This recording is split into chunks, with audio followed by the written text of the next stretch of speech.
se régaler avec ça et pour même à risquer d'en être malade. Mais on aime bien, c'est avoir la part du lion, tout posséder. Et finalement, quelle est notre part spirituellement parlant? Sommes-nous appelés à avoir la part du lion, à tout posséder? Ou sommes-nous appelés à vivre justement d'une manière misérable ou d'une manière injuste?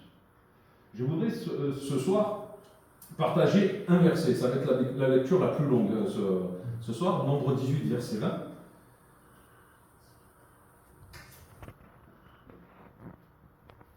Tu l'as lu? Ouais. L'Éternel dit à Aaron, tu ne posséderas rien dans leur pays, et il n'y aura point de part pour toi au milieu d'eux. C'est moi qui suis ta part et ta possession au milieu des enfants d'Israël. Vous connaissez le contexte de ce verset? Nombre 18. C'est quand Moïse était dans le désert, non? Oui. Mais Avec Aaron, c'est l'ordonnance des Lévites. En fait, Nombre 18, Dieu donne tous les ordres pour le culte dans le tabernacle et puis plus tard dans le temple aussi, où il va tout ordonner. Justement, c'est toutes les lois et les commandements qu'il va donner. Et, comme tu disais Maggie, là, Nombre 18, il est question des Lévites et de la part, justement, parce que Dieu est en train de donner à chaque tribu du peuple d'Israël sa part dans le pays promis. Et aux Lévites, il va dire, tu ne posséderas rien dans leur pays, et il n'y aura point de part pour toi au milieu d'eux. Et c'est quand même dur. Hein. oui. Quand on regarde aujourd'hui, dans le contexte d'aujourd'hui, il y a des hommes qui aiment laisser une marque dans l'histoire. Hein? Si vous allez en Corse, vous parlez de Pascal Paoli, de Napoléon Bonaparte, vous faites mouche à tous les coups. Ces hommes ont laissé une marque dans l'histoire. Les rois ont laissé une marque. Des inventeurs ont laissé une marque dans l'histoire. Et il y en a certains qui vivent pour ces raisons-là, pour ce but-là, pour vraiment laisser quelque chose d'important à l'humanité. Même si ça part d'un bon sentiment, est-ce que c'est salutaire? Non. Je ne crois pas. Il y a une réalité à laquelle nous sommes appelés et qui est intéressante. Avoir la bonne part, trouver la juste part. Et il nous est aussi montré que Dieu, montre dans ce texte aux sacrificateurs et aux Lévites, justement, sa part, ce qu'il est lui. Et ce soir, c'est de ça que je voudrais parler. Ce qui est donné à l'Église, ce qui est donné à chacune de nos vies. Tu auras, justement, c'est moi qui suis ta part et ta possession au milieu des enfants d'Israël. Et je trouve ça beau. Parce qu'il y a une réalité vraiment qui est grande, où l'amour de Dieu, la compassion, le soutien et la révélation de Dieu veut être donné à ses sacrificateurs et à ses Lévites. Quand on parle de part ou de possession, quand il est écrit « tu ne posséderas rien dans leur pays », l'hébreu signifie justement obtenir, acquérir, mais aussi avoir un héritage, posséder. Il y a dans cette expression le fait d'avoir par ses propres moyens, de gagner à la sueur de son front. Hein? Pouvoir dire, je ne sais pas si vous imaginez, pouvoir dire à cette époque, j'ai une belle maison, j'ai construit cette maison, regarde, je l'ai mise à mon goût, j'ai fait la cuisine comme ça, et c'est toute cette réalité-là. En fait, là, Dieu est en train de dire, ces choses-là, tu ne les auras pas. Tu n'auras pas le droit. C'est pas que c'est éphémère, ça va même plus loin. Ça va même plus loin. Imaginez que le Lévite ne peut même pas dire, j'ai bâti ça, j'ai fait ceci, je possède cette terre, je la travaille. Il ne pouvait même pas le dire. La fierté d'avoir le travail, même la fierté d'avoir accompli son travail correctement, il ne pouvait pas l'avoir. Et ça va loin cette pensée-là, puisque tu ne posséderas rien dans leur pays. Dieu est en train d'arracher ces hommes de la terre pour les mettre en sa présence. Et c'est à ses fils, c'est à Aaron et à ses fils qu'il va s'adresser, qu'il va vraiment leur donner cette injonction. Tu ne posséderas rien dans ce pays. Rien ne sera à toi. Et dans la suite, c'est moi qui suis ta part. Et pareil, c'est là aussi Dieu, quand il dit c'est moi qui suis ta part, c'est moi qui suis ton partage, ta portion. C'est moi qui suis ton territoire. Et là, Dieu marque encore avec force cette réalité où le Lévite, le sacrificateur, ne prend pas plaisir dans les biens de la terre, mais va se prendre plaisir en Dieu. Et il y a vraiment une véritable nuance. Et c'est moi qui serai ta possession, c'est moi qui serai ton héritage. Et c'est toujours aussi frustrant parce que finalement, Dieu est celui qui, par ses mots, montre qu'il pourvoit en toutes choses pour Aaron et les Lévites. Il veut être leur part, leur partage, leur territoire, leur héritage. Et Dieu veut répondre à tous leurs besoins, qu'ils soient moraux, physiques et spirituels. Il veut les combler complètement. Et je trouve ça intéressant, puisque finalement, la fierté de pouvoir posséder quelque chose, mais finalement, c'est être dans la paix de déjà posséder en Dieu.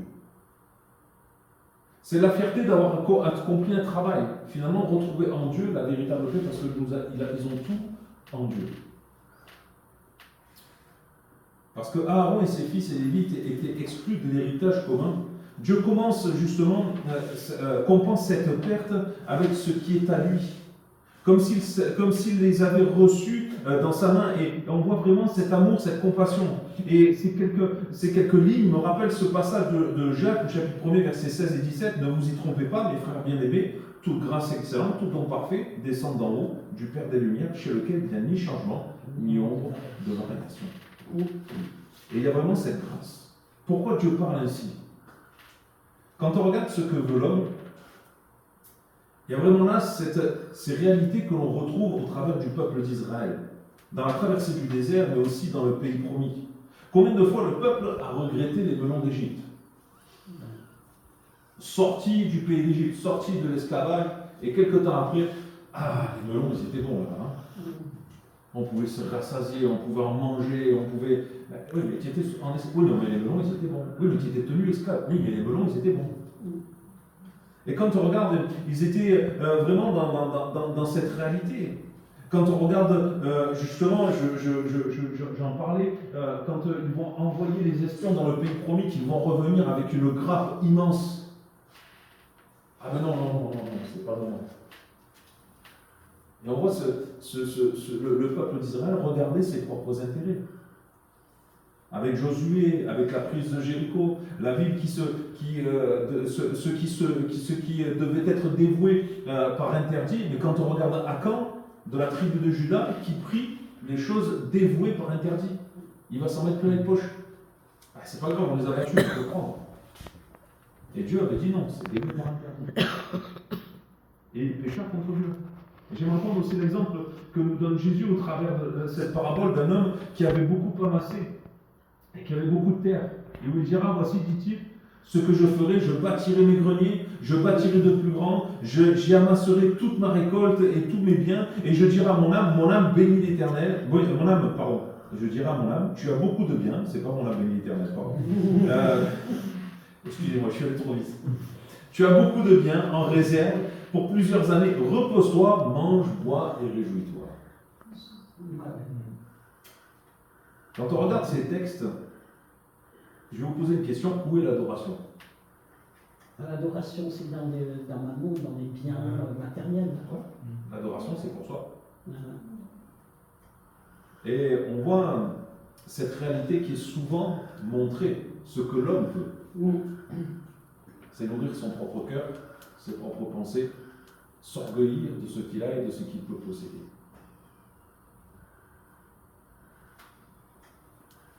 Et on voit cette réalité, on est un peu comme des piliers. On aime bien tout ce qui brille, tout ce qui est beau, tout ce qui est joli.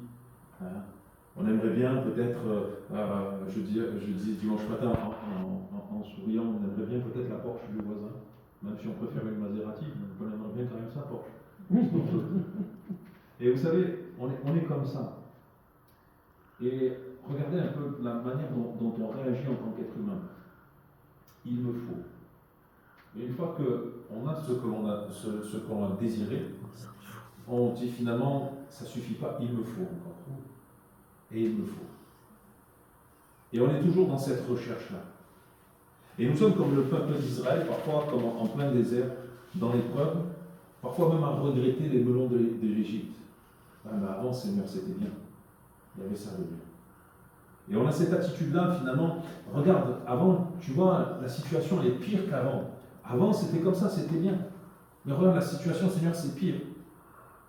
Et on est là, on regrette ces choses-là. Sommes-nous comme cet homme que Jésus montre dans cette parabole? Je suis béni, je reçois beaucoup, et je me félicite de ce que j'ai, je m'adore moi seul. Mon âme, réjouis-toi parce que tu as amassé beaucoup de bien. Et c'est quand même dangereux de parler de cette manière-là. Dans le psaume 62, verset 10, il nous est dit, ne vous confiez pas dans la violence. Et ne mettez pas en vain un espoir dans la rapine, dans le pillage ou dans le vol, si vous préférez. Car les richesses s'accroissent, n'y attachez pas votre cœur. Ou dans le livre de l'Ecclésiaste, comme il est écrit, vanité des vanités, dit l'Ecclésiaste, vanité des vanités, tout est vanité. Quel avantage revient-il à l'homme de toute la peine qu'il se donne sous le soleil? Une génération s'en va, une autre vient, et la terre subsiste toujours. J'aime beaucoup parler avec des personnes âgées. Vous savez pourquoi? Elles sont beaucoup plus simples à leur âge. C'est vrai. Ah, on s'est fait des soucis pour ça, on s'est fait... Mais regardez, alors, je ne sais pas quel âge vous avez tout ça, mais dans les discussions, j'aime beaucoup finalement, quand j'étais plus jeune, de voir des personnes âgées faire leur jardin, tranquillement. Ça pousse, ils sont contents, ça pousse pas, bon, tant pis, c'est pas grave. Il leur arrive, voilà, on verra l'année prochaine, on fera mieux, on corrigera, mais il leur arrive un problème, même si ça crée un souci ou une inquiétude, il y a quand même ce côté-là où finalement, non, on lâche, on laisse, et on ne veut pas s'en inquiéter. Et il y a beaucoup de sagesse finalement chez ces personnes-là.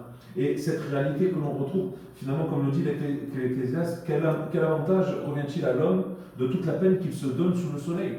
Une génération s'en va, une autre vient, et la terre subsiste toujours.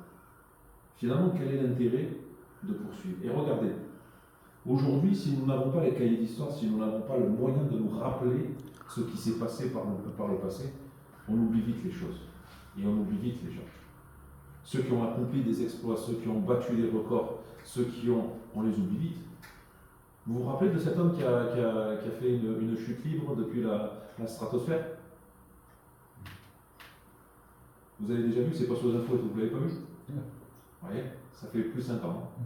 C'est vite oublié. Regarde, mais je ne regarde plus la télé, donc. En plus. Donc ça aide à vite plus vite oublier. Mais vous voyez, je veux dire, c'est des détails, mais je veux dire, on oublie vite.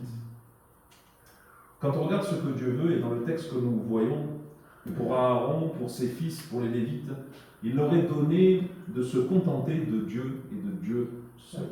Alors je ne dis pas qu'aujourd'hui il faut arrêter de notre métier, il faut arrêter de travailler, il faut arrêter de vivre, hein, c'est pas ça que je dis.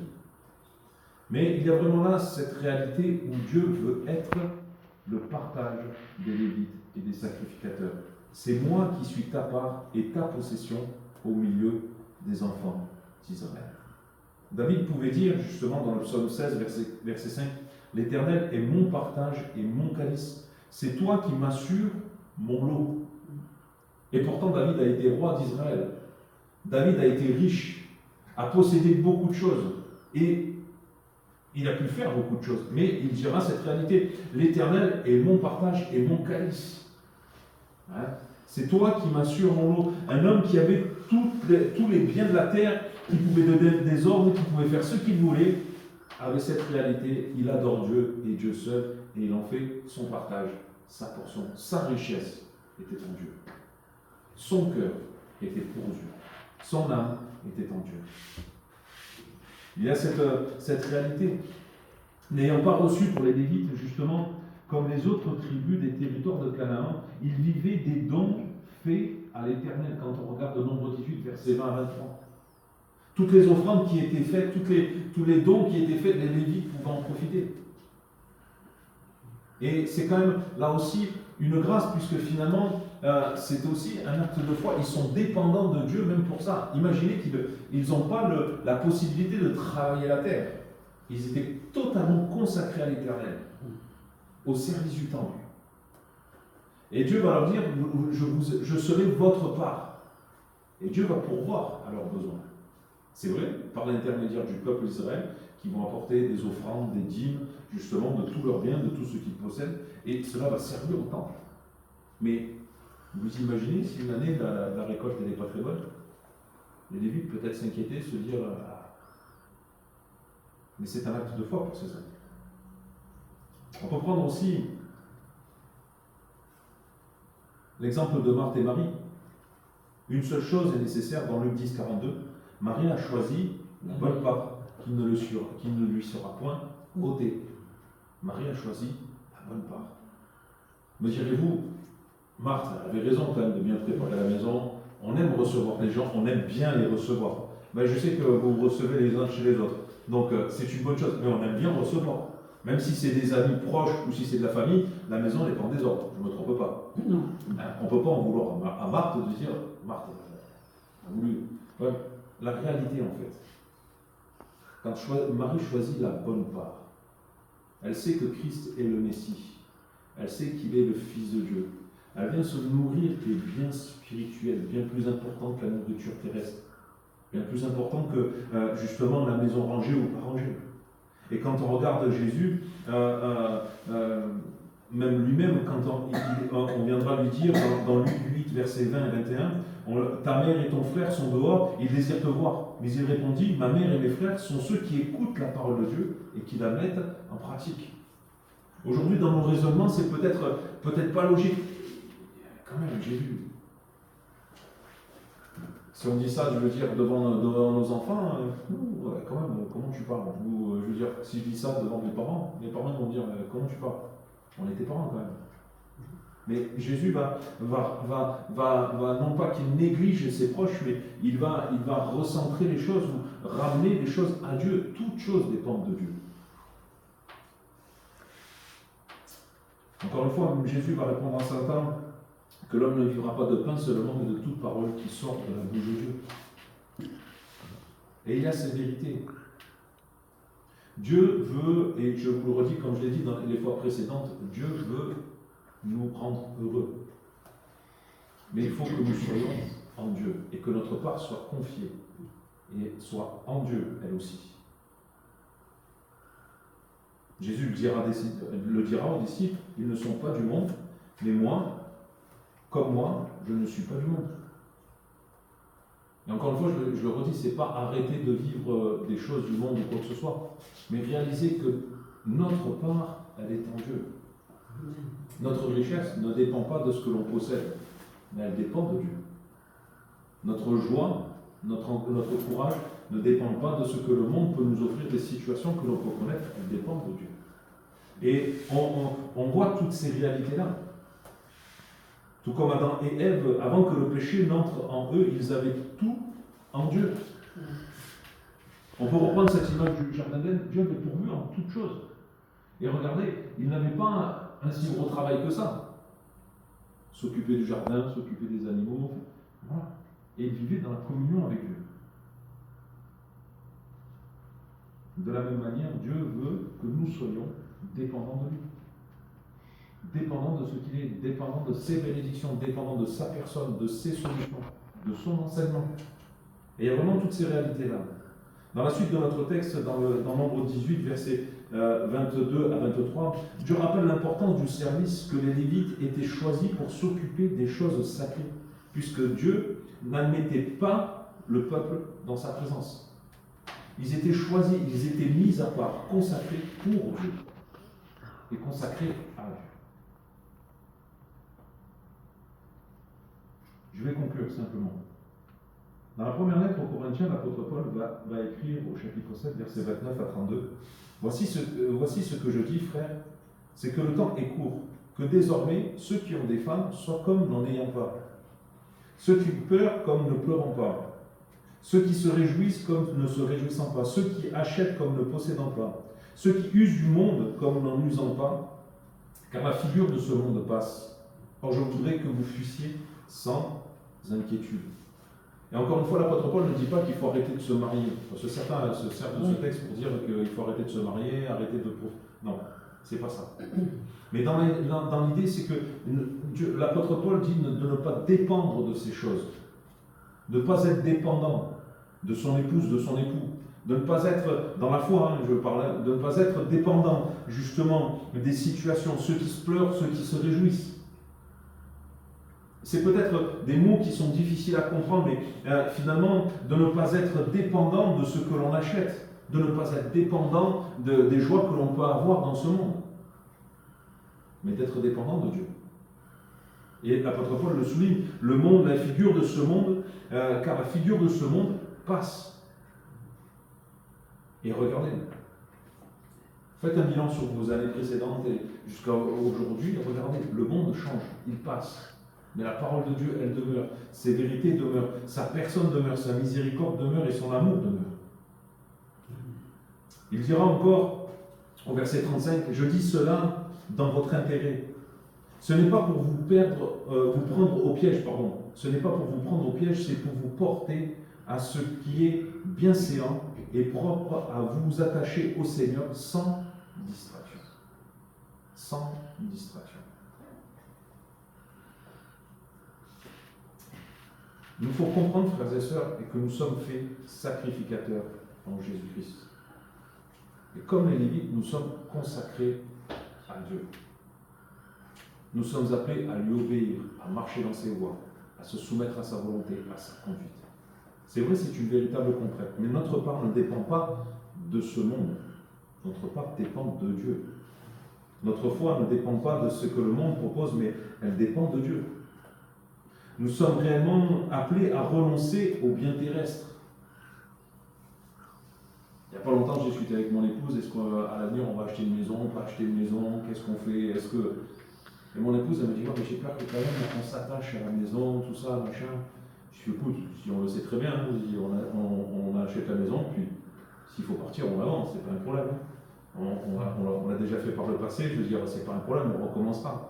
Ah, mais elle me dit, tu comprends quand même, là on arrive à un moment donné où on a peut-être envie aussi de se poser, des choses comme ça. Je dis, ouais, mais qui on sert? Qui on sert? Et je crois que ces réalités-là, elles doivent être dans nos cœurs, dans nos pensées. Qui nous servons? Qui nous voulons honorer?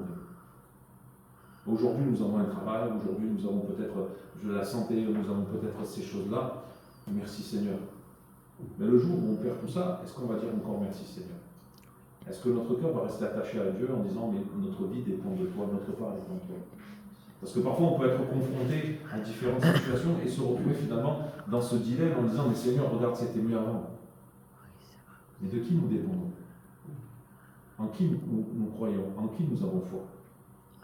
Et je crois que c'est important de se poser toutes ces questions-là. Comme les Lévites, nous sommes appelés à être à Dieu, à être consacrés à Dieu. Comme les Lévites, notre part ne dépend pas de ce monde, mais elle dépend de Dieu. Nourrissons-nous de ses vérités, nourrissons-nous de sa parole, nourrissons-nous de sa présence, nourrissons-nous de sa conduite. Amen. Nous voulons te louer et te bénir encore pour ces temps, ces moments de paix.